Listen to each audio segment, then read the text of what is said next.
Episode 4 শুরু হয়। Masaru বলে, তুমি ভাবো আমি মরতে ভয় পাই, বলে লাভ দেয়।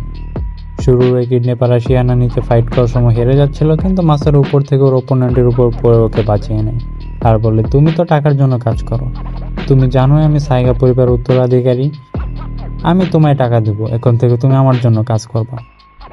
নারুমি আর শিওগানে বাইরে আসার চেষ্টা করছিল, কিন্তু গুন্ডারা ওদের ধরে ফেলে আর মাসারু চাচাকে সব জানায়। তখনই মাসারু আশিয়ানাকে নিয়ে চলে আসে আর ওকে জিজ্ঞেস করে, বলো ওরা কোথায়।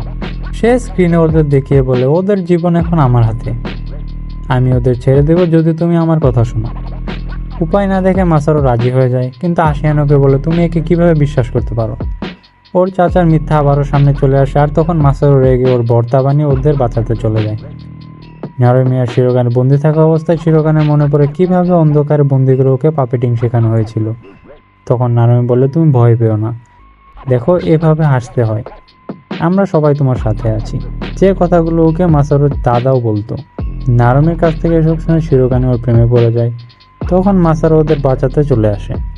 ফাইট শুরু হয়, কিন্তু নারুমি আর শিরোগানেকে ওরা আবার ধরে ফেলে। তখন মাসারু শিরোগানের কাছ থেকে আর্লি কুইনের কন্ট্রোল নিয়ে নেয়।